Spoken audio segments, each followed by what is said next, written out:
कल कहाँ तक हमने समझाया था?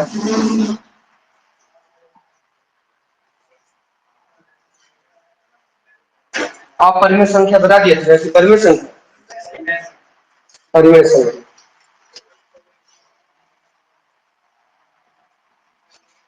अगला हेडिंग दीजिएगा अपरिमेय संख्या।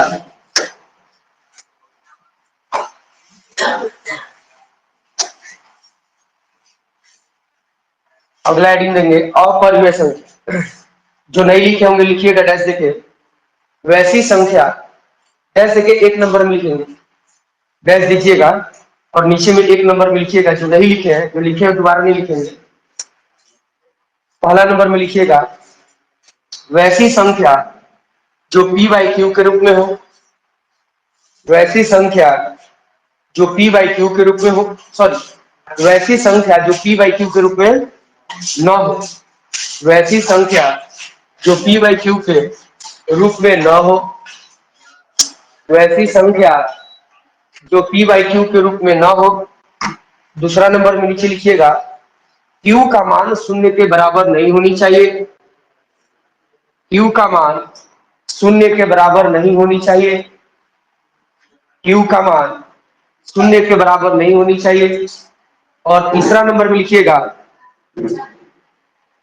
p और q दोनों पूर्णांक संख्या हो। तीसरा नंबर में लिखिएगा p और q दोनों पूर्णांक संख्या हो।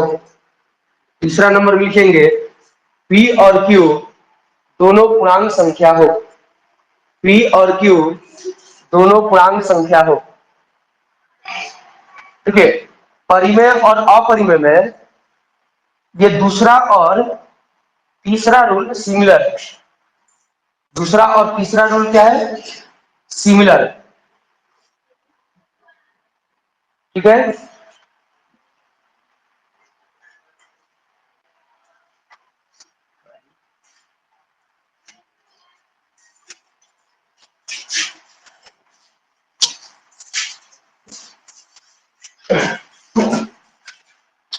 देखिए परिमेय संख्या में हमने तीन बातें बताई थी आप लोगों को कि वैसी संख्या जो p बाई क्यू के रूप में हो या p बाई क्यू के रूप में लिखी जा सके।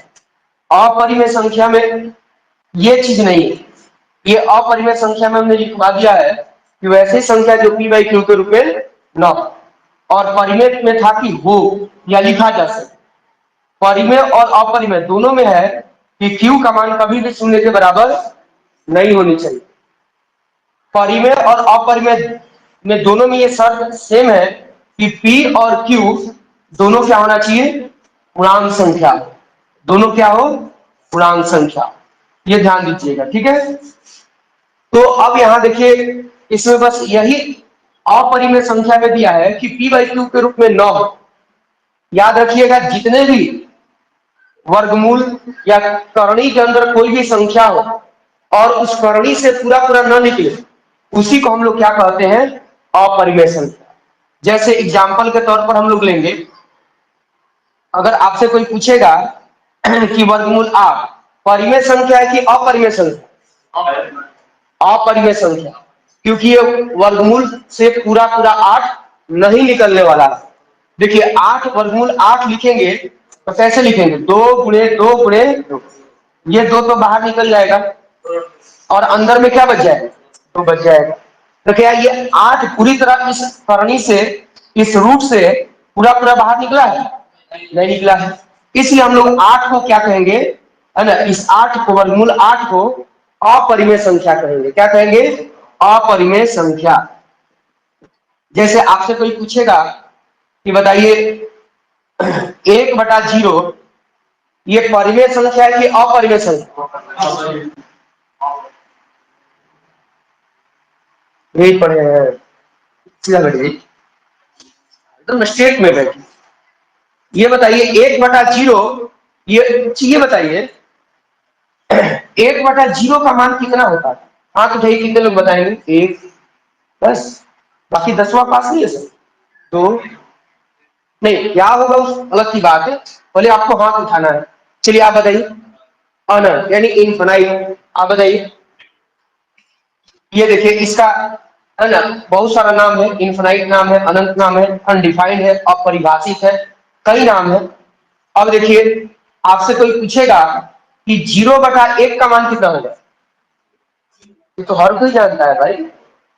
0 में किसी भी संख्या से भाग लगाएंगे तो क्या मिलेगा।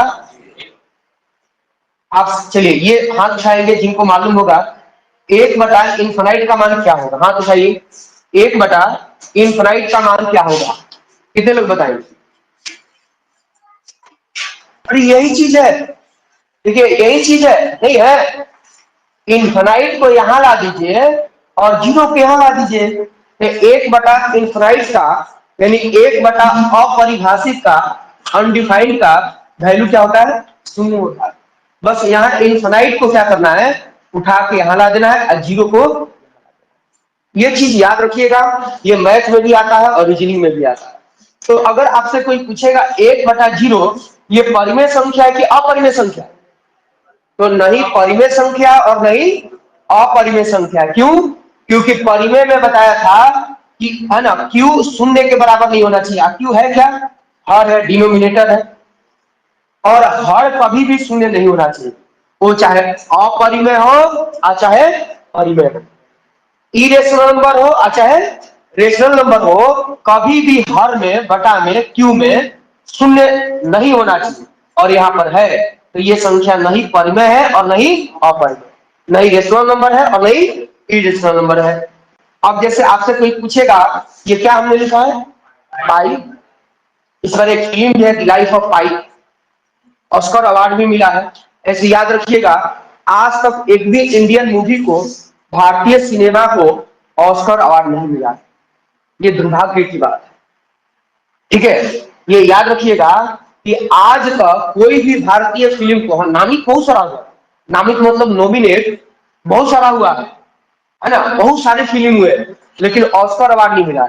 लेकिन भारतीयों को ऑस्कर अवार्ड मिला है, भारतीय फिल्मों को आज तक ऑस्कर अवार्ड नहीं मिला है, लेकिन भारतीयों को मिला है। जैसे A.R. रहमान है, आपने नाम सुना होगा, संगीत वगैरह देता है, एक संगीत दिया था जय हो गाना है, ठीक है, उसके लिए उसको ऑस्कर अवार्ड मिला है। बहुत सारे नदीम श्रवण है और भी बहुत सारे लोग हैं जिनको ऑस्कर अवार्ड मिला, लेकिन भारतीय सिनेमा को नहीं मिला। ये देखिएगा अभी फिलहाल में एक उत्तर प्रदेश में एक फिल्म बना था, वो अमेरिका का निवासी था, ऑस्ट्रेलिया में रहता था, शॉर्ट मूवी है, उसके लिए ऑस्कर अवार्ड मिला। ये सब आप लोग को याद करना। अब ऐसा ऐसा क्वेश्चन आएगा कंपटीशन में कि जो आप नहीं सुने, और जो आप नहीं सुने हैं वही क्वेश्चन आएगा। अब आपके मन में ये है कि हम सुने क्यों नहीं, क्योंकि आप कहां से सुनते हैं, ये ढेरा मंगरू न्यूज चैनल से, अगल बगल आस पड़ोस के लोगों से। और ये कैसे लोग हैं, घटिया लोग हैं। न्यूज चैनल कैसा है, घटिया है एकदम। इससे अब तो कोई घटिया न्यूज चैनल धरती पर नहीं है, जो भारत के जो न्यूज चैनल कम है, मनोरंजन ज्यादा करते हैं। तो जितना भी ऑस्कर अवार्ड देखिएगा, असलम डग मिलेनियर है, कोई देखा है असलम डग मिलेनियर फिल्म, आप नाम भी नहीं सुने होंगे। दंगल देखे होंगे, बजरंगी भाईजान देखे होंगे, ये सब तो खूब देखते होंगे। लेकिन जो अवार्डेड मूवी है उसको आप देखते ही नहीं है। जो कंपटीशन में पूछता है, डायरेक्टर का नाम पूछेगा, पूछेगा कि उसमें कैरेक्टर में क्या नाम है, तो असलम डग मिलेनियर अनिल कपूर का फिल्म, किसका है, अनिल कपूर का। उसी में गाना है जय हो जय हो। देखिएगा कभी जुलूस उलूस निकलता है तो उसमें बजता है जय हो करके गाना है, तो वो असलम डग मिलेनियर फिल्म का है। किसी से पूछ दीजिए किस फिल्म का गाना, उसको खुद नहीं मालूम। और A.R. रहमान उसको म्यूजिक दिया है, और उसी म्यूजिक के लिए A.R. रहमान को ऑस्कर अवार्ड मिला। तो ये सब चीज इंडिया में बना है, शूटिंग में इंडिया में हुआ है, लेकिन इसका डायरेक्टर कहाँ का है, ब्रिटेन का है। तो इसलिए ये इंडियन मूवी नहीं कहलाएगा, ये कहाँ का फिल्म कहेगा, ब्रिटेन का फिल्म कहेगा। क्यों, क्योंकि डायरेक्टर ब्रिटेन का है, बाकी सब हीरो हीरोइन शूटिंग सब चीज इंडिया में हुआ, सब इंडिया का है, लेकिन केवल डायरेक्टर के ब्रिटेन के होने से ये आपका ब्रिटेन का फिल्म कहलाएगा, भारत का फिल्म नहीं कहलाएगा। एक और फिल्म है द लाइफ ऑफ पाई, इरफान खान का नाम सुने होंगे, डेथ कर गया बेचारा, बहुत सारा अवार्डेड फिल्म दिया है द लाइफ ऑफ पाई। ये सब जाइएगा यूट्यूब पर खोजिएगा तो पैसा लगता है, कभी जाके सर्च करिएगा यूट्यूब पर असलम डग मिलियनियर है, द लाइफ ऑफ पाई है, ये सब अगर देखना होगा इसके लिए पैसा लगता है 80 रुपया 60 रुपया। जैसे बहुत सारा यूट्यूब पर फिल्म फ्री में आता है ना, ये सब अवार्डेड फिल्म है ना। ये नहीं कि जाके बस है ना यूट्यूब पर डाले असलम डग मिलियनियर, जाके खोजिएगा पैसा मांगेगा आपसे। द लाइफ ऑफ पाई इरफान खान का फिल्म है, इसमें भी इसको ऑस्कर अवार्ड मिला है। ये इसमें भी सारे हीरो हीरोइन सब इंडियन है, शूटिंग में सब इंडिया में हुआ, फिर भी ये विदेशी फिल्म है। क्यों? क्योंकि इसका डायरेक्टर कहाँ का है? चीन का है, चाइनीज है। तो ये सब आप लोगों को जानकारी लेना है। आप हर महीना एक मैगजीन लीजिएगा, उसमें सब देता है कि कौन मरा, कौन है ना प्रतिनियुक्त हुआ, कौन फिल्म को अवार्ड मिला, किस व्यक्ति को खिलाड़ी को अवार्ड मिला। ये सब आपको याद करना है, सब जानकारी रखना है। ये पाई है, कल मैंने आपको पाई से जिक्र पिलाया था। जिनका मान लीजिए क्लास एक दिन दो दिन का छुटा है, तो यहाँ पर रिकॉर्डिंग भी है, आप इसमें देख सकते हैं अपना क्लास रिकॉर्डिंग। अभी मान लीजिए क्लास नहीं आ पाए तो आप घर बैठे भी लाइव क्लास कर सकते हैं, जैसे अभी ये लाइव क्लास चल रहा है, ठीक है। मान लीजिए कि कभी बाई चांस क्लास छूट भी गया तो आप घर बैठे मोबाइल पर, टीवी पर, लैपटॉप पर, कहीं भी आप है ना क्लास कर सकते हैं। अगर इस टाइम पर नहीं क्लास कर सकते तो 2 घंटा के बाद मुंबई से ये अपलोड हो जाता है ना। और इसका ऐप है टीचमिंट है, टीचमिंट पर आपको ये सारा क्लास रहता है, तो उस पर जाकर आपको आईडी लेना पड़ता है। आईडी लीजिएगा तो सारे रिकॉर्डिंग वगैरह मिलेगा। तो देखिए जो भी कल मैंने आपको पाई बताया था, पाई कहां से आया, पाई कैसे आया था, कितने लोग बताएंगे पाई का मान क्या था? वृत्त की परिधि बटा में वृत्त का व्यास, है ना। इसका मान कितना होता है? 22/3.14। मैंने कल बताया था कि 22/7 परिमेय है, लेकिन ये पाई क्या है? अपरिमेय संख्या है। पाई क्या है? अपरिमेय संख्या। देखिए और भी, जैसे मान लीजिए कोई भी संख्या ले लीजिए, जैसे वर्गमूल 3 है, ये वर्गमूल से पूरा पूरा बाहर निकल रहा है? नहीं निकल रहा है, तो ये परिमेय संख्या की अपरिमेय। अगर वर्गमूल से पूरा पूरा बाहर न निकले तो अपरिमेय संख्या। अब जैसे मान लीजिए कि यहाँ पर वर्गमूल 4 है, ये परिमेय संख्या है कि अपरिमेय? परिमेय संख्या है। क्यों? क्योंकि ये पूरा का पूरा वर्गमूल से बाहर निकल जाएगा, यानी ये अपरिमेय संख्या है। जैसे में इसको लिख लीजिए, परिमेय अपरिमेय के बाद क्या लिख रहे थे? रामानुजन संख्या।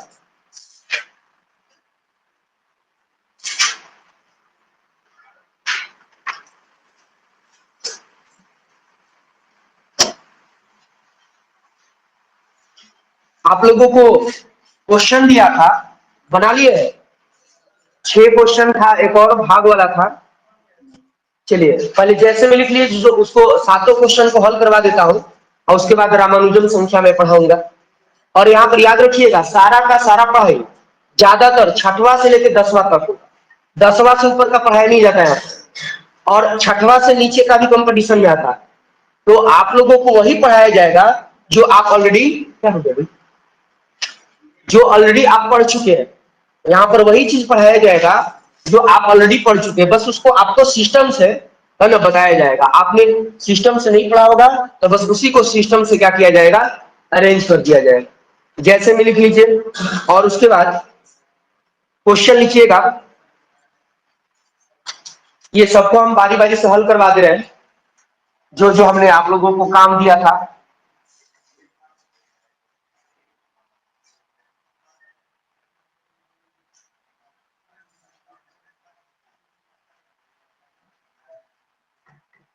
और देखिए हाँ फास्ट चलाना है। ये आईएससी डीएससी का कोचिंग है, 9वां 10वां का नहीं है कि दलाल में बैठे हैं आराम से आए हैं लिख रहे हैं, है ना, लिखा तो नहीं, रुक ना क्या हड़बड़ाई करे, ये सब नहीं है वो कोचिंग। जितने स्लो रहिएगा उतना ही आपको नुकसान हो। एग्जाम कभी कंपटीशन का कोई दिया इसमें? किसी प्रकार का कंपटीशन, कंपटीशन का एग्जाम दीजिएगा, कभी फुर्सत मिलेगा तो अगल बगल ऐसे खाली मूलिया देख लीजिएगा, हाथ नहीं चलाता, ऐसे ऐसे फटफट, है ना। डेट तो देखिएगा उसमें स्टाइल करता है, पानी मांगेगा सर पानी, ढक्कन ऐसे खोलेगा, उतना टाइम ही नहीं है भाई।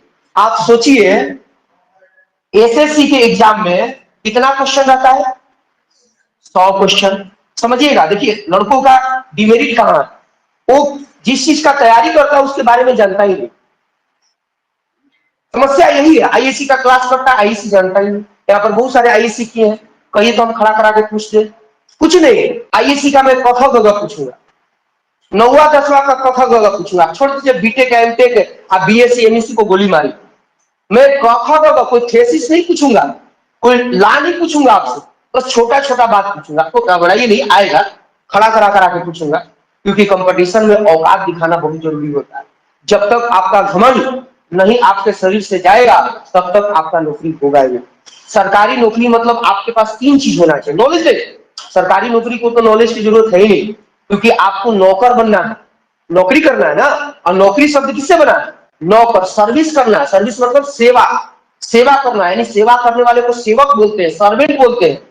और सर्वेंट को दिमागी लाल नहीं होना चाहिए। मान लीजिए हम नौकर रखे हैं और वो बहुत दिमाग लगा रहा है, तो काम कम करेगा, दिमाग ज्यादा लगाएगा, तो हम उसको क्या करेंगे? भगा देंगे। तो सरकार को भी ऐसा ही चाहिए, उसे नौकरी करने वाला व्यक्ति चाहिए, मतलब नौकर चाहिए, दिमाग कम लगाए और मेहनत ज्यादा करे। अब यही देखिए कंपटीशन में क्या होता है, बच्चे दिमाग ज्यादा लगाते हैं, मेहनत कम करते हैं। वो देखिएगा रोड पर धूल फाट रहा है। आज जो बच्चा दिमाग कम लगाया और मेहनत ज्यादा किया, तो देखिए नौकरी कर रहा है। ऐसा कहता देखो ना नौकरी करता है, कुछ आवे लगा तो अरे तो क्या जरूरत है उसको आने की, क्या जरूरत है? काम करना है तो कौन तुमको हम डॉक्टर बना रहे हैं, इंजीनियर बना रहे हैं, वैज्ञानिक बना रहे हैं, जाके रिसर्च करोगे? अरे भाई वहां काम करना है, रिसर्च थोड़े करना है। जैसे आप बैंक में जाएंगे, एसएससी में जाएंगे, रेलवे में जाएंगे, तो रिसर्च करने के लिए जाएंगे कि काम करने के लिए जाएंगे? तो काम करने के लिए दिमाग की जरूरत है कि मेहनत का? मेहनत का। दिमाग की जरूरत है ही नहीं, बस आपको काम दिया जाएगा, ये काम है इसको करो, ना आगे सोचना है ना अधिक सोचिएगा, कोई काम नहीं कर पाइए। तो देखिएगा सरकारी नौकरी की तैयारी करने वाले बच्चों वही क्वालिफाई कर पाते हैं जिनके अंदर 3 गुण आ जाता है। पहला डिसिप्लिन, अनुशासन, दूसरा परसेवरेंस, लगातार परिश्रम करने का गुण, और तीसरा कंसंट्रेशन, एकाग्रता। जिस दिन ये 3 गुण आपके अंदर आ जाएगा, पढ़िएगा मत, आपका ज्वाइनिंग लेटर आ जाएगा। मैं आपको स्टाम्प पेपर लिख के दे रहा हूं, लाइए स्टाम्प पेपर, उस पर मैं लिख के दूंगा। ये कोचिंग नौकरी नहीं देता है। अगर कोचिंग नौकरी देता तो इंडिया में एगो कोचिंग होता ना। अगर कोचिंग नौकरी देता तो इंडिया में एगो कोचिंग होता, उसी में जैसी उसका बेटा बेटी जन्म लेता वैसी एडमिशन के लिए लाइन में खड़ा हो जाता। कोचिंग नौकरी दिला हे अपन लड़का के अपन लड़की के एडमिशन कराए। अब देखिए पटना में जाइए, यहाँ आप कितने हैं? 20 गो, 30 गो, 40 गो, 50 गो। सासाराम में कोई भी कोचिंग हो, कितना अधिक से अधिक बच्चे पढ़ते हैं? 100 150, उससे तो एक बैच में ज्यादा नहीं पढ़ते। अब पटना में जाइएगा, एक बैच में कितने बच्चे पढ़ते हैं? 1000 1200 एक बैच में, जाके पता कर लीजिएगा, 100 200 नहीं, एक बैच में 1000 1200 बच्चे पढ़ते हैं। किसी किसी में तो 1500 पढ़ता है। अब उसमें कुल मिला के 5 को बैच चलाता होगा, 1200 के हिसाब से लीजिएगा, 12 पचे 6000 बच्चा पढ़ता है। 6000 मान लीजिए हर साल पढ़ता है, हर साल निकलता है उसमें से। 6000 में से नौकरी कौन लोग को बताओ, आप बताइए। जो पटना का एकदम सुपर डुपर कोचिंग होगा, चाहे इंडिया का सबसे बेस्ट कोचिंग होगा, उसका बताइए हम। मान लीजिए 6000 बच्चे हैं, उसमें से कितने का नौकरी लगता होगा? 6000 का तो नहीं लगता होगा, क्योंकि 6000 सीटें नहीं रहता है। अरे एसएससी का एलडीसी का फार्म आता है, उसका कितना सीट है? खूब आता है तो 1500 2000, इतना ही ना सीट रहता है पूरे भारत में। और वहां 6000 बच्चा पढ़ रहा है, 6000 में से एलडीसी में नौकरी कौन लेता है? मुश्किल से लेगा तो 8 गो चाहे 10। क्या सिद्ध हुआ कि वो कोचिंग उसको नौकरी नहीं दिया है, वो टीचर उसको नौकरी नहीं दिया है। नौकरी कौन दिया है? जो घरवा पर जाकर बैठ के पढ़ा है ना, उसी का नौकरी हुआ है। बस उसके एक मन में ख्यालात है कि हम कोचिंग कर ली तो हमारी नौकरी। अगर वहां 6000 बच्चे 6000 कोचिंग कर रहे हैं तो 6000 का नौकरी लगना चाहिए। 8 गो का काहे लगा? क्योंकि 8 गो घर पे पढ़ता है। तो self study is the best study.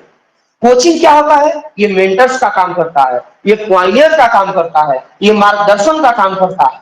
हम आपको एक रास्ते पर चलने का, है ना, आपको एक, है ना, ऐसे हाथ पकड़ के बता दूंगा कि ये रास्ता है, ये पथ है, इसी पर चलना है, और आपको लक्ष्य बता दूंगा यहाँ। बस मेरा यही काम है कि आपको रास्ता दिखा दूंगा। इस रास्ते पर मुझे नहीं चलना है, आपको चलना है। आप चलिएगा, अपने लक्ष्य पर पहुंच जाइएगा। आप दांत चिपड़िएगा, इधर रह जाइए। सरकारी नौकरी आई इसी का नहीं, इन्हें कि आए हाँ किए चल दिए, और उसके बाद, है ना, फिर अपना अगला दिन आए हाँ कि नहीं, जैसे अब कल क्या पढ़ाई हुआ था, आज क्या पढ़ाई हुआ, अभी ये भी नहीं कि नौकरी लग गया तो चलो काम खत्म, नहीं, नौकरी लगने के बाद भी इसमें पढ़ना पड़ता है। क्यों? आगे डिपार्टमेंटल एग्जाम है, नहीं पढ़िएगा वहीं जस से तस रहिएगा, आगे पढ़ते रहिएगा। प्रमोशन के लिए डिपार्टमेंटल एग्जाम होता है, जैसे कोई ग्रुप डी में है, आप कोई 3 साल तक सेंट्रल गवर्नमेंट का जॉब कर लेता है। स्टेशन मास्टर का सोचिए, बहाली आया था अभी एनटीपीसी का, अभी है ना साइको वगैरह, इसका 2 निकला था एनटीपीसी का फॉर्म, एनटीपीसी का नाम सुने है ना, अभी रिजल्ट आया, साइको वगैरह भी है। और जो डिपार्टमेंटल था उसका सब ज्वाइनिंग वॉइनिंग सब हो गया, आपको पता भी नहीं होगा कि कब फॉर्म आया, हम लोग को मालूम चलता है। रेलवे में बहुत सारे जॉब करते थे, आए थे हमारे पास, सर बता दीजिए कैसे ऑनलाइन सेट मारते हैं। सोचिए उसकी बेटी यहाँ पढ़ रही है और उसके पिताजी आके पूछ रहे थे सेट कैसे मारा था ऑनलाइन, क्योंकि बेचारे ऑफलाइन एग्जाम की नौकरी करते रेलवे में। तो डिपार्टमेंटल एग्जाम भी होता है, और डिपार्टमेंटल एग्जाम में बहुत ज्यादा पद होता है, और जो ओपन बहाली होता है इसमें कम पद होगा। अगर इसमें मान लीजिए 10,000 पद आ रहा है, तो डिपार्टमेंटल जानते हैं कितना आता है, 50,000 पद आता है। काहे? क्योंकि यहाँ से बच्चे जाएंगे, ये नौसिखुआ रहेगा, हाई ज्यादा करेगा, और जो पहले से एम्प्लॉय है काम कर रहा है वो क्या होगा, मतलब सिंसियर होगा, अपने काम के प्रति ज्यादा सचेत होगा, और वो काम को जल्दी सीखेगा और जल्दी काम करेगा। और जो नया लड़का को हम लेंगे इसको हम सिखाएंगे बताएंगे, इसलिए देखिएगा खुली भर्ती कम आता है और डिपार्टमेंटल क्या होता है ज्यादा आता है, ये लोगों को नहीं पता। जैसे बैंक में जाइएगा तो बैंक में क्लर्क जो होता है उसमें 5 गो पेपर होता है, आप लोग को नहीं पता होगा, जान लीजिए 5 गो पेपर होता है। 5 गो में जानते कैसे पास होना है, जैसे मान लीजिए आप एसएससी का एग्जाम देते हैं, चाहे बैंक का, कंप्यूटर, जीए, मैथ, रीजनिंग, इंग्लिश होता है ना, ऐसा सुने हैं कि ए साल एग्जाम देनी है कंप्यूटर में, मैथ में पास हो, फिर अगला साल एग्जाम देनी रीजनिंग में पास हो, फिर अगला साल एग्जाम देनी ही है ना, मतलब और 2 विषय में पास हो, ये सब सुने हैं बैंक में होता है। कब? जब उसमें आप नौकरी करने लग दिएगा ना, तो डिपार्टमेंटल एग्जाम होता है, 5 गो पेपर होता है, एग्जाम दिए, 1 गो पेपर में पास, 4 गो पेपर में फेल, फिर अगला साल एग्जाम देना है, जिसमें पास हुए अब उसको नहीं देना है, अब शेष 4 गो जो बचा है उसमें देना। तो इसलिए पढ़ाई सरकारी नौकरी में कब नहीं खत्म होता है, जब तक कि आपका एज नहीं खत्म हो जाता है। 100 क्वेश्चन रहता है, 60 मिनट समय रहता है, सोचिए 60 मिनट का मतलब 100 सेकंड हो गया, तो अब इहो नहीं जानता है सब, झुटमुट का ये सब 10वां पास हो गया है। हमारे जैसे आदमी रहता तो तुम लोग एलकेजी नर्सरी पास हो जाते तो ग्रेड हो जाते। ये 60 मिनट है, इसको सेकंड में बदलना होगा तो कितना से गुणा करना है, 60 से। ये मत सोचिए कि मुझे आता है, ये सोचिए कि मैं कितना इसका फास्ट जवाब दिया। समझ में आया सरकारी नौकरी मतलब क्या होता है? ये नहीं कि चल चल आगे पढ़ाओ, जानत नहीं 60 से गुणा कर दें सेकंड होगी। कंपटीशन को इससे कोई मतलब ही नहीं कि आप जानते हैं कि नहीं जानते। कंपटीशन को ये मतलब है कि आप इसका जवाब कितना फास्ट दिए, बस आप फास्ट देना जानते हैं, ये मेहनती लड़का इसको ले लो, ये निकम्मा इसको छोड़ दो। जानकारी उससे मतलब थोड़ी, हमको जानकारी रिसर्च करना है, वैज्ञानिक पैदा करना है। देखिए 3600 सेकेंड, सोचिए यानी 100 क्वेश्चन बनाने के लिए कितना समय मिला है, 3600 सेकेंड। इसलिए एक क्वेश्चन बनाने में कितना हमें समय मिला है, 3600 सेकेंड बटा में, यानी कितना 36 सेकेंड। अभी घरे जाके स्टॉप वॉच में देखिएगा तो 36 सेकेंड कितना देर में बीत जाता है। घड़ी होगा ना चाहे मोबाइल, उसमें जाके देखिए, अपनी औकात अपने से देख लीजिए। 36 सेकेंड मोबाइल में स्टॉप वॉच लगाइएगा, आपको क्वेश्चन का एक लाइन पढ़ने में पास हो जाएगा। यही लड़का नहीं समझता कंपटीशन क्या है। कंपटीशन पहले समझिए क्या है, इतना आसानी है, हलवा पूरी बस सानी गुथ दिए, भैंस को कौड़ी कर दिए, खा दिन भर खा किया ना, ये नहीं है, इसमें मतलब रखना पड़ता है। सोचिए एक क्वेश्चन बनाने में कितना समय लग रहा है, 36 सेकेंड। 36 सेकेंड में अभी आपकी औकात नहीं कि आप क्वेश्चन पढ़ लें, समझने की बात अलग है, सोल्यूशन करना अलग है, और उसमें माउसो तो पकड़ना है। माउसो देखिएगा कभी ले जा रहा है उधर तो जा रहा है मोहनिया, तो कभी कुदरा। ऑनलाइन एग्जाम दीजिएगा कभी आपको ऐसा माउस, इन्हीं के हमारे घर में लैपटॉप है, काल छोड़ दीजिए, हमारा बचपने से हम भी कंप्यूटर चलाते हैं, चाहे आप चलाते होंगे ना घर पे लैपटॉप कंप्यूटर होगा तो कहिएगा हम सेट मरवाएंगे, अब वही बैठे रहेंगे, देखिएगा कितना आपका माउस खाली हम बैठ जाएंगे ना, हाथवा आपका काटने लगे, कभी इधर जाएगा कभी उधर जाएगा। तो इसमें भी प्रैक्टिस करना पड़ता है, कमांड करना पड़ता है। सोचिए एक क्वेश्चन आपको 36 सेकंड में पढ़ भी लेना है, बना भी लेना है, और माउस से सेव एंड नेक्स्ट भी कर देना, मौसवा पकड़ के। सोचिए कितना आपको मिलेगा। हाँ, अगर डर गए मर गए। अगर आप अभी से ही कहें ना 36 सेकंड का हम 20 सेकंड में बना लेते, अगर आप ये सोचना शुरू कर देंगे तो बिल्कुल आप 20 सेकंड में बना लेंगे। बस आपका समाज वैसा होना चाहिए, दोस्त होना चाहिए, आपका सोच वैसा होना चाहिए, तब जाकर सरकारी नौकरी लगेगा। नहीं तो कितना भी किसी कोचिंग पढ़ लीजिएगा, कोचिंग खेलते रह जाइएगा, कहेगा सासाराम में कोनो पढ़ावे लसन, बहुत सारा है कि बिना कोचिंग का नौकरी करता है, आए भाई कि पटना दिल्ली सब घूम लिया, आके करेगा सब सेटिंग को होता नौकरी। जबकि गांव में देखिएगा कहीं कोचिंग नहीं किया, नौकरी कर रहा बिना पैसा का। देखिए पहला क्वेश्चन था कि 999 में 95 से भाग देना। चलिए भाग लगाइए सभी लोग। ये तीसरा बार आप लोग को मौका दिए हैं, आप बना लिए, अच्छी बात है। सभी लोग 999, बहुत सारे लोग को ये पूछिएगा भाग आता है, देखो सुअर ले कई लोग कहता भाग आवेला, बता दो भागे ना आवेला, भाग लगा दीजिए। देखते हैं कितने लोग, उन्हें बोला था कि सीख करिएगा, देखते हैं कितने लोग सीख रहे हैं। यही सब एलकेजी नर्सरी वाला आता है कंपटीशन में, ऐसा नहीं कि कोई न्यूटन का नियम आएगा तीसरा नियम।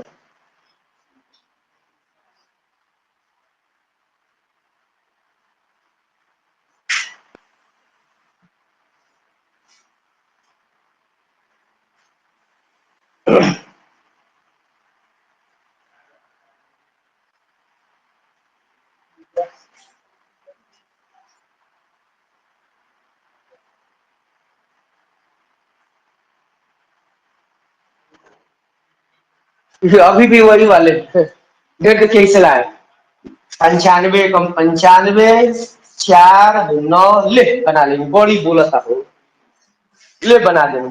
आई बिल्कुल का है गलत, कुछ लोग ऐसे बनाए हैं और बाकी लोग सही बनाए हैं। 999 भागे 95, 1 95 4 उतरी ना हो ने 10 दे देनी। जान जी को कितना पढ़े वाला तेज हमरा समझ गए, दे 10 दे देनी है ना, भाग लगेनी 5 25 9 5 45 2 47 5 2 7 8 नो हो 8 में से 7 1 ले बना देंगे। अभी जोड़ घटाव गुना भागा से भेंट कहाँ हुआ है बताए ना, कि आप अभी नर्सरी नहीं पास हो सकते हैं, हम टेस्ट ले लेंगे सर 10वां के जन कैसे पास हो गए आप लोग। देखिए पहला चीज सीखिए, ये रीजनिंग और मैथ में हर जगह काम करेगा।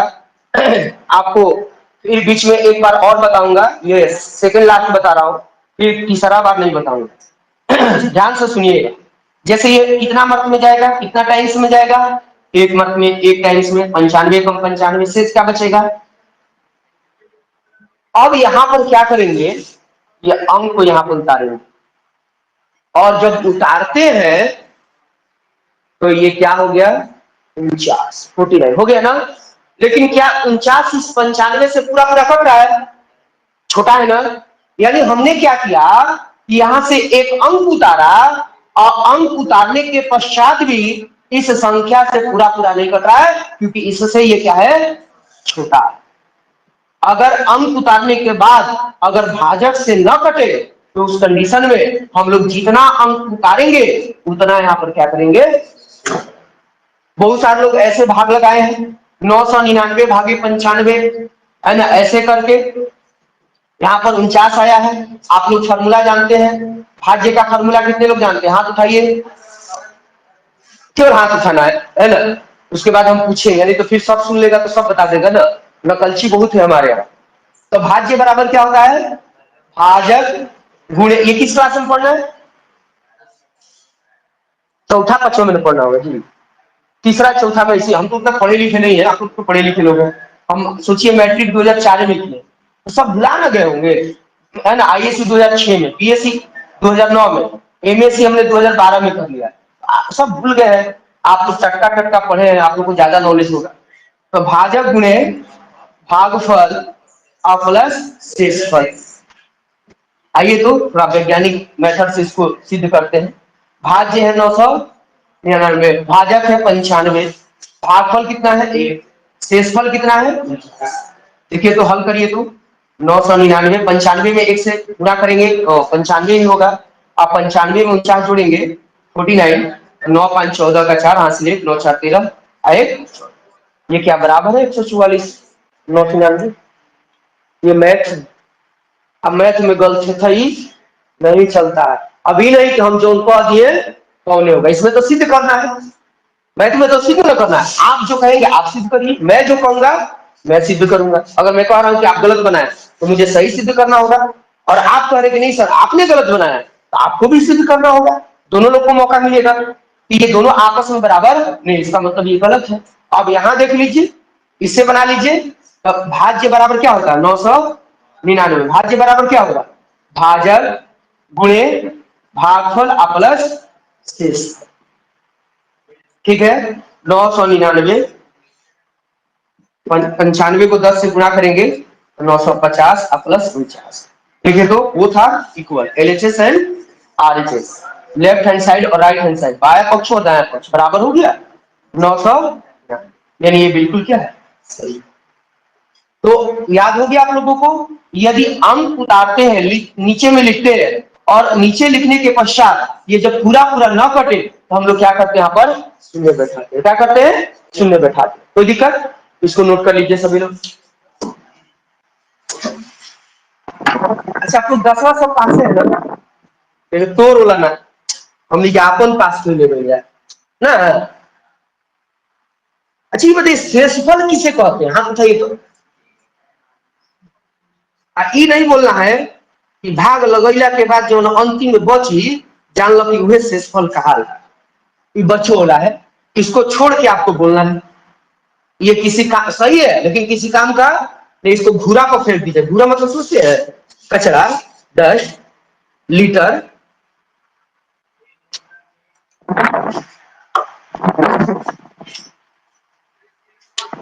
बताइए जी, शेषफल रिमाइंडर किसे कहते हैं, हाथ उठाइए। कोई नहीं जानता, तू तो जानते रही लेकिन उसको कॉलेज में पूरा नहीं बोले थे।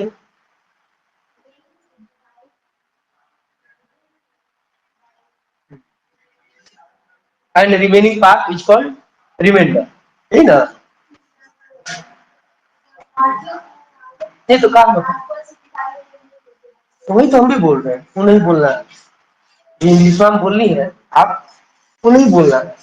ये तो सही है लेकिन बेकार का है, कचरा तो फिर बताइए ना जी। देखिए इसका क्या नाम है, भाज डिवाइजर।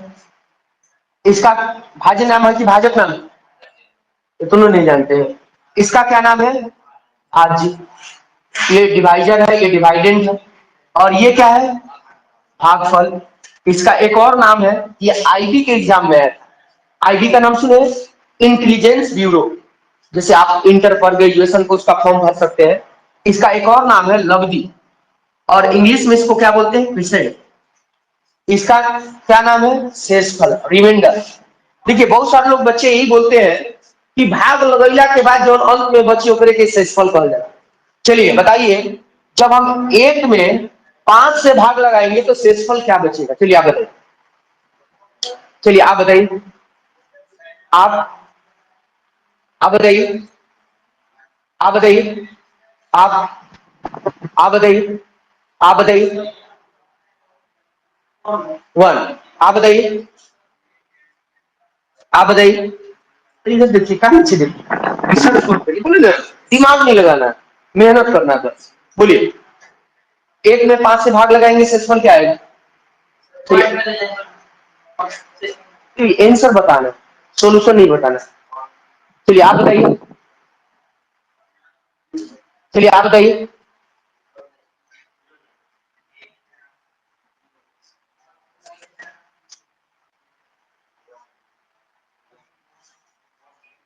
अच्छा 1 की वाले, चलिए आप 1 बताइए कैसे शेषफल बनाएगा। अच्छा नहीं बताइए, आप बताइए 1, 1 कौन कौन बताए हाथ उठाइए, आप बताए 1, तो बताइए 1 कैसे शेषफल आया।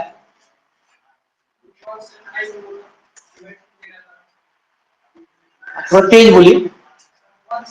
अच्छा 1 से 5 में भाग लगाएंगे, यही ना?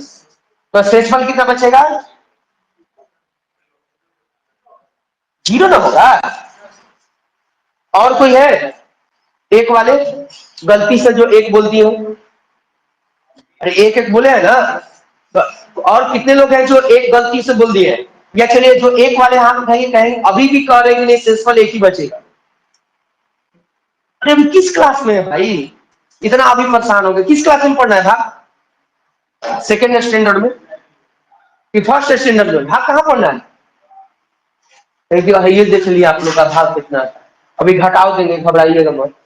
घटाओ देंगे, घटावाता है? तो हाथ उठाइए तो कितने लोग को आता है, उन्हीं से पूछेंगे। अरे घटाओ हरी से घटाना है बस। बताइए कितने लोग को आता है, हाथ उठाइए। आपको आता है? चलिए चेहरा पहचान लिए, नागिन है हम भी, भूलेंगे नहीं चेहरा। देंगे, आप ही को आंसर बताना होगा, इसका नहीं, थोड़ा सा बदल देंगे।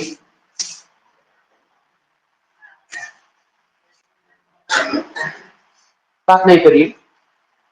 तो कोई ऐसे लोग हैं जो बोल रहे हैं कि अभी भी शेषफल एक होगा?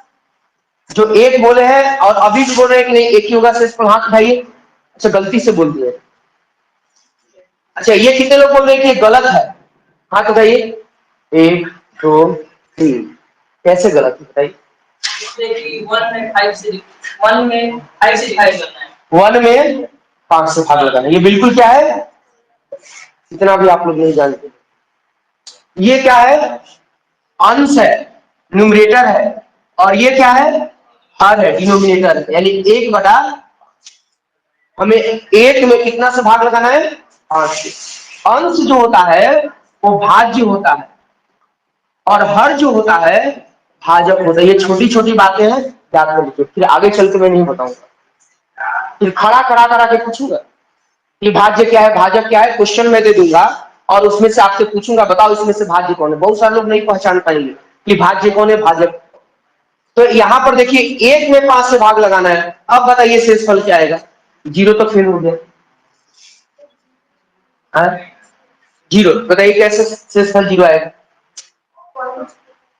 पॉइंट करने से क्या हो गया? अच्छा 10 हो गया, शेषफल 0 हो गया। यही पढ़ी है आप लोग को, तो जोड़ो घटाओ गुणा भागा नहीं आता। शेषफल कभी डेसिमल में होता है? तो डेसिमल में आप नहीं ले गए। देखिए यहाँ पर याद रखिएगा, जो मैं परिभाषा बताने जा रहा हूँ शेषफल का, अगर ये जान जाएंगे तो आप इसका सही जवाब देंगे। लिखिएगा, हेडिंग दीजिएगा शेषफल। हेडिंग देंगे शेषफल, डैश देके लिखेंगे शेषफल, डैश देके लिखिएगा। भाज्य को ही शेषफल कहा जाता है। भाज्य को ही शेषफल कहा जाता है। भाज्य को ही शेषफल कहा जाता है। भाज्य को ही शेषफल कहा जाता है। शर्त यह है कि शर्त यह है कि शर्त यह है कि वह भाज्य भाजक से छोटा हो। शर्त यह है कि वह भाज्य भाजक से छोटा हो। शर्त यह है कि वह भाज्य भाजक से छोटा हो।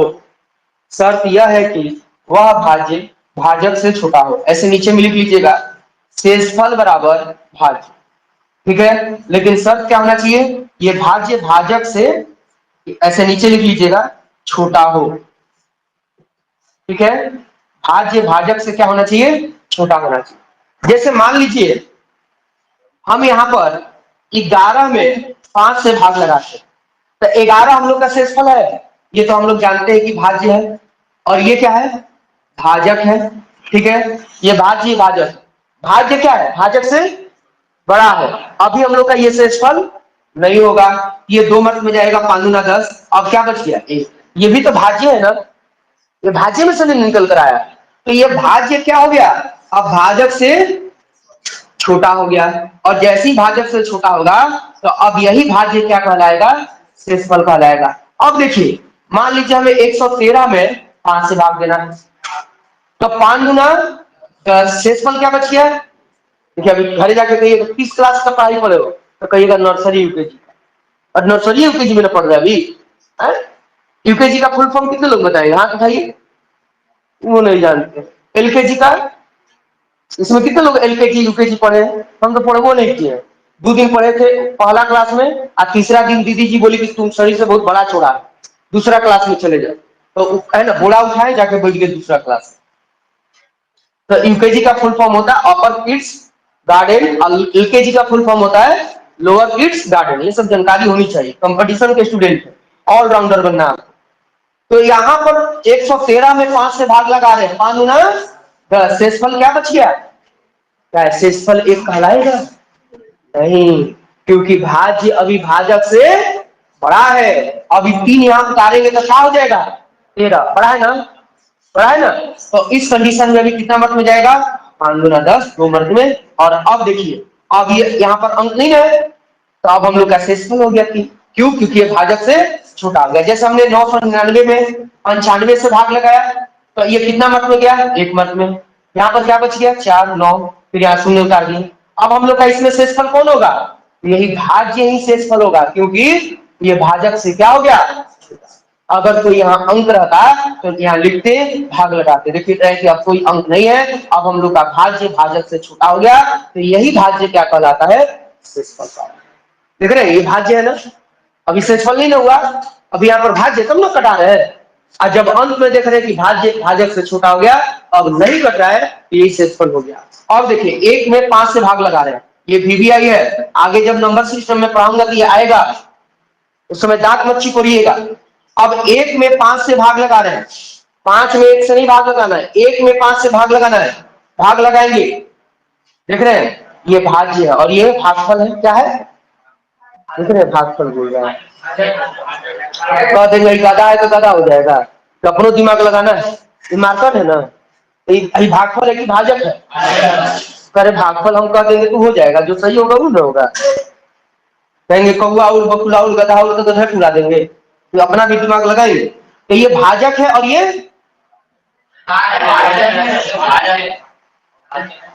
अभी बहुत सीखना है, अभी बचना है आप लोग। नहीं को, आप लोग को तो ऐसे ही भुलवा देगा कोई छोटा बच्चा, कचहरी में जाइएगा, आपको है ना बेवकूफ बना के पैसा ठग ले। तो यहाँ ये भाज्य है और ये भाजक है, और भाज्य क्या है? भाजक से, तो यहाँ पर शेषफल क्या होगा? 1। भाजक क्या होगा? 5। हम सिद्ध भी कर सकते हैं, नहीं सिद्ध कर सकते हैं? अरे गणित है जी, सिद्ध हो जाएगा जी, है ना। 0 मत में ले जाएंगे, 5 को 0 से गुणा करेंगे, 0 घटाएंगे, आ गया भाजक 5, भाज्य 1, भागफल, शेषफल सिद्ध कर लीजिए। भाज्य बराबर क्या होता है? भाजक गुणे भागफल प्लस शेषफल। भाज्य कौन है? भाज्य 5 है। भाज्य कौन है? देख रहे हैं, भाज्य 5 है। भाज्य कितना है? अच्छा 1 है। अब भाजक कौन है? अच्छा 5 है। अब भागफल कौन है? अच्छा 0 है, ये ऊपर है 1, मैंने उंगलियां रख देंगे तो हो जाएगा जी। बाल है, कहाँ की स्कूल में आप लोग पढ़े हैं जी? तो 0 बोलना है ना, वैसे उंगलियां रख देंगे तो 1 बोल दीजिएगा। तो भाजक कौन है? 5। भागफल कौन है? अब तो अंगुली रख देंगे तो नहीं बोलना है, जो है सो बोलना है। आज शेषफल कितना है? अब ठीक देखिए, 5 को 0 से गुणा करेंगे और 0 में 1 जोड़ेंगे, सिद्ध हो गया। तो अब याद रखिएगा, शेषफल किसे कहेंगे? भाज्य को ही शेषफल कहते हैं, लेकिन शर्त ये होनी चाहिए कि भाजक से, क्लियर है? जैसे मिलती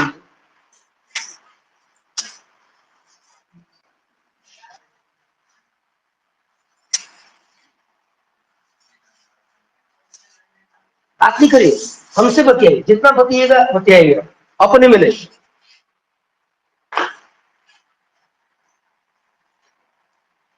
और नहीं समझ में आए तो 10 बार पूछिएगा, हम 10 बार बताएंगे। यहाँ पर पढ़ाया जाता है, कोर्स नहीं खत्म किया जाता है, क्योंकि कंपटीशन का कोर्स कभी खत्म होता ही नहीं। नौकरी लगने के बाद भी लोग पढ़ते रहते हैं, लफंदर होते हैं। देखिएगा, रोड पे बैठाइएगा, क्या करते हो? अरे का किस्मते साथ कोचिंग तो करते रही, कोर्स खत्म हो गई जान लगी, लागल बानी किस्मत साथ दे दी तो हो जाए। तो 1 नंबर का निकम्मा है, लफंदर है, पढ़ने वाला नहीं है। उसका लैंग्वेज ही बता दिया। अब पढ़ने वाला लड़का से भेंट होगा, क्या करें, पढ़ रहे हैं, लगे हैं, और इस बार हो जाएगा मेरा फाइनल। विश्वास उसके शब्द में ही रहता है, आत्मविश्वास, पता चल जाता है कि नहीं पढ़ने वाला लड़का है। आपका जो शब्द है ना वो बता देता है कि आप कितने मेहनती इंसान है। सेक्सुअल पॉइंट वाला नहीं होता, कभी भी सेक्सुअल पूछेगा तो आपको डेसिमल में नहीं ले जाना है। डेसिमल में ले गए तो आपको फिर चला जाएगा रेकरिंग, नॉन रेकरिंग, अवर्क, अनवर्क में चला जाएगा, ठीक है। तो अलग सेक्शन हो गया आपका। सेक्सुअल में कभी भी डेसिमल में नहीं ले जाना है, क्लियर है। और डेसिमल में ले गए तो रेकरिंग और नॉन रेकरिंग या फिर पूरा डिविजिबल वाला सेंस में चला जाएगा। चलिए अब जो 6 क्वेश्चन है मैं कल उसको बनवा दूंगा, थोड़ा सा देख लीजिए। अपरिमेय के बाद क्या लिखा है हमें, रामानुजन संख्या। चलिए जो रामानुजन संख्या नहीं लिखे होंगे लिख लीजिए, हेडिंग दीजिएगा रामानुजन संख्या। रामानुजन संख्या डैश देकर लिखेंगे, वैसी संख्या, वैसी संख्या जिसको, वैसी संख्या जिसको दो अलग अलग तरीकों से, वैसी संख्या जिसको दो अलग अलग तरीकों से, दो अलग अलग तरीकों से घनों के रूप में व्यक्त किया जा सके, दो अलग अलग तरीकों से घनों के रूप में व्यक्त किया जा सके, घनों के रूप में व्यक्त किया जा सके, वे रामानुजन संख्या कहलाते हैं। वे रामानुजन संख्या कहलाते हैं। वे रामानुजन संख्या कहलाते हैं। देखिए एग्जाम्पल के तौर फिर से मिला लीजिए, अगल बगल मत झांकिए, छूट गया ना, हमसे बोलिए, दोबारा बोलेंगे, ठीक है। अगल बगल में नहीं, आत्मनिर्भर बनिए, मोदी बोलते हैं ना आत्मनिर्भर बनिए, सबको बेच दीजिए लेकिन आत्मनिर्भर बनिए। तो वैसी संख्या जिसको दो अलग अलग तरीकों से घनों के रूप में व्यक्त किया जा सके उसे रामानुजन संख्या कहते हैं, या वे रामानुजन संख्या कहलाते हैं। वे रामानुजन संख्या कहलाते हैं। जैसे में देखिए मैंने आप लोगों को लिखवाया था, जो नहीं लिखोगे लिख लीजिएगा, एन है, इसको हम दो अलग अलग घनों के रूप में व्यक्त कर देंगे, यही रामानुजन संख्या कहलाएगा। अभी इतना अच्छा से समझ में नहीं आया। एक दूसरा हम लोग उदाहरण लेते हैं, जैसे 1729 है, इसको हम दो अलग अलग घनों के संख्याओं के रूप में व्यक्त कर सकते हैं। देखिए कैसे, 1729 को 10 का क्यूब आप प्लस 9 का क्यूब में लिख सकते हैं। 10 का क्यूब क्या होता है 1000, अब 9 का क्यूब कितना होता है 729। ये क्यू मतलब क्या होता है समझ लीजिए, 10 का क्यू मतलब 10 3 बार, जोड़ में कि घटाव में, गुणा में। यहाँ पर 9 का क्यू मतलब 9 3 बार, ठीक है। तो आपस में गुणा करना है, 10 को आपस में गुणा करेंगे 3 बार 1000 होगा, 9 को 3 बार आपस में गुणा करेंगे 700, इसको जोड़ेंगे तो कितना हो जाएगा 1700। तो मैंने इसको क्या लिखा है 1729, बस तरीका बदल गया है लिखने का। हम 1729 को एक और तरीका से लिख सकते हैं, देखिए कैसे, 12 का क्यूब और प्लस 1 का, 12 का क्यूब कितना होता है 1728, 12 को 3 बार आपस में गुणा करना है, 1 का घात कुछ भी हो इसका मान क्या होगा 1 ही होगा, इसको भी जोड़ेंगे तो क्या आएगा 1729। तो यहाँ पर देखिएगा 1729 को हम दो तरीका से घनों के रूप में व्यक्त करते हैं। कैसे कैसे, पहला जो है 10 और 9 के क्यू में, दूसरा जो है 12 और 1 के क्यू में, तो ही 1729 क्या कहलाएगा रामानुजन संख्या। जैसे में लिख लीजिए,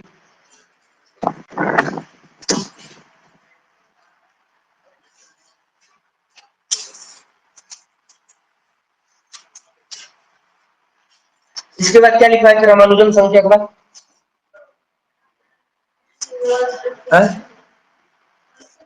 अच्छा और बाकी इन्हीं ने परिभाषा लिखा है।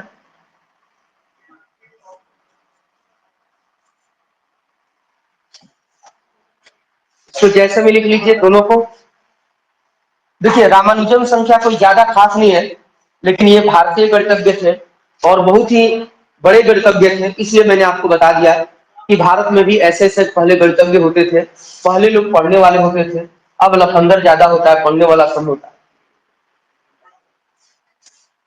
और ये 30 वर्ष की अवस्था में कैंसर की वजह से इनकी मृत्यु हो गई।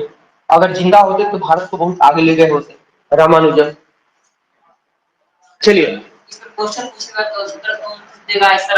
इस पर क्वेश्चन बस जानकारी के लिए बता देंगे, ज्यादा नहीं आता। कथन निष्कर्ष में दे सकता है, जो परिभाषा लिखा है बस वही देगा। अगला हेडिंग दीजिएगा अभाज्य संख्या, ऋण संख्या, असंयुक्त संख्या और इंग्लिश में लिखेंगे प्राइम नंबर। चारों एक ही नाम है, 3 हिंदी में है और 1 इंग्लिश में। अभाज्य संख्या, ऋण संख्या, असंयुक्त संख्या, संख्या लिख लीजिएगा और इंग्लिश में लिखेंगे प्राइम नंबर। इंग्लिश में लिखिएगा प्राइम नंबर।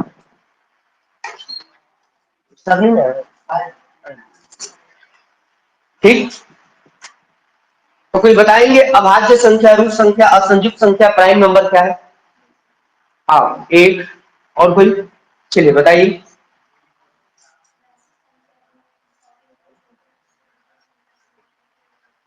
अभाज्य संख्या, ऋण संख्या, असंयुक्त संख्या कहते हैं। लिख लीजिए, जैसे कि लिखिएगा वैसी संख्या, वैसी संख्या,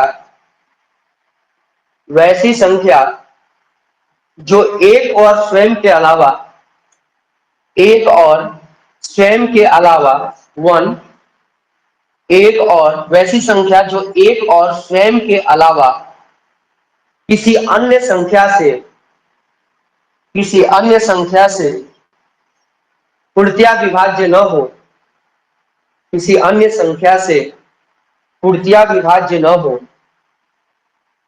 वे अभाज्य संख्या कहलाते हैं। वे अभाज्य संख्या कहलाते हैं।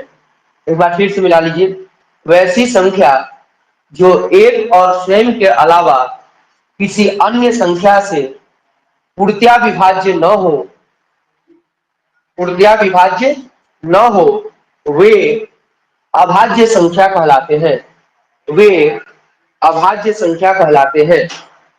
वे अभाज्य संख्या कहलाते हैं। पैराग्राफ चेंज करके लिखिएगा, या फिर वैसी संख्या, या फिर वैसी संख्या जिनके गुणनखंड, या फिर वैसी संख्या जिनके गुणनखंड, ब्रैकेट में लिखेंगे फैक्टर, वैसी संख्या या फिर वैसी संख्या जिनके गुणनखंड, ब्रैकेट में लिखिएगा फैक्टर, न 2 से अधिक हो न 2 से कम हो, या फिर वैसी संख्या जिनके गुणनखंड, ब्रैकेट में लिखिएगा फैक्टर, न 2 से अधिक हो न 2 से कम हो, न 2 से अधिक हो या न 2 से कम हो, वे अभाज्य संख्या कहलाते हैं। वे अभाज्य संख्या कहलाते हैं। वे अभाज्य संख्या कहलाते हैं। वे अभाज्य संख्या कहलाते हैं। ठीक है, वैसी या फिर वैसी संख्या जिनके गुणनखंड, ब्रैकेट में फैक्टर, न 2 से अधिक हो न 2 से कम हो, ये नहीं लिखे हैं, न 2 से अधिक हो न 2 से कम हो, वे अभाज्य संख्या कहलाते हैं। नीचे में नोट नंबर 1 लिखिए, नीचे में नोट नंबर 1 लिखेंगे और छोड़ दीजिए। कल मैं